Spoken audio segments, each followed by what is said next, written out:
एक समय की बात है। एक गांव में निशांत नाम का युवक रहता था। वह अपनी मानसिक अशांति से परेशान था। उसके मन में हमेशा नकारात्मक विचारों की बाढ़ सी आती रहती थी।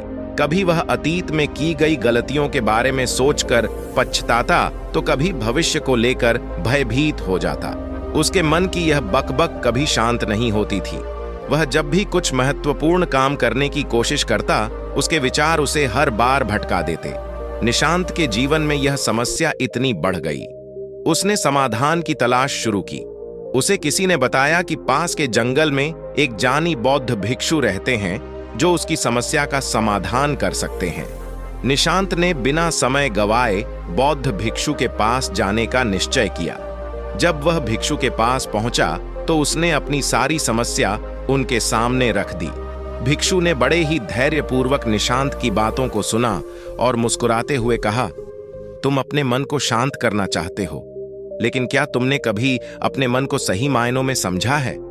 निशांत ने निराश स्वर में कहा, गुरुदेव, मैंने अपने मन को समझने की बहुत कोशिश की है, पर जितना मैं उसे समझने की कोशिश करता हूं, वह उतना ही उलझता जाता है। भिक्षु ने उसे एक घड़ा दिया और कहा, इस घड़े को ले जाऊं और इसमें छोटे छोटे पत्थर भरकर लाओ।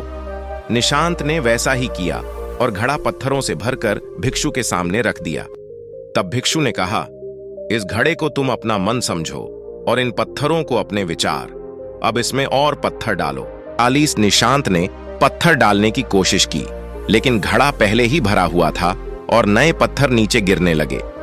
भिक्षु ने मुस्कुराते हुए कहा, देखो, जब घड़ा भर गया तो अब इसमें नए पत्थर नहीं आ सकते। अगर तुम्हें नए पत्थर डालने हैं तो पहले पुराने पत्थरों को निकालना होगा।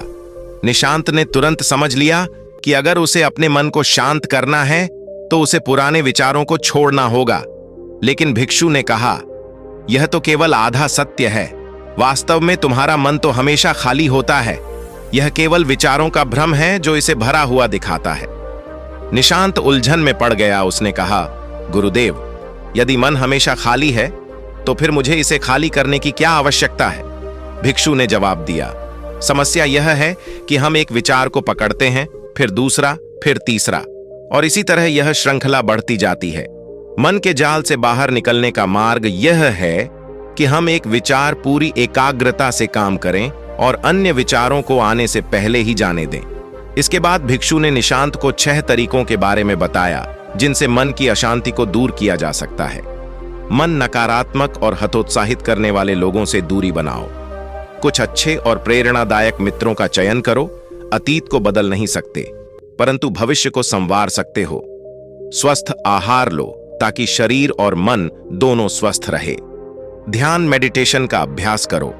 नए नए स्थानों पर यात्रा करो और नए अनुभवों से सीखो। निशांत ने गुरुदेव के उपदेशों को समझा और मन को शांत करने की दिशा में ध्यान केंद्रित करने का निश्चय किया। उसने धीरे धीरे ध्यान का अभ्यास शुरू किया और नकारात्मक विचारों से मुक्त होकर जीवन में शांति पाई।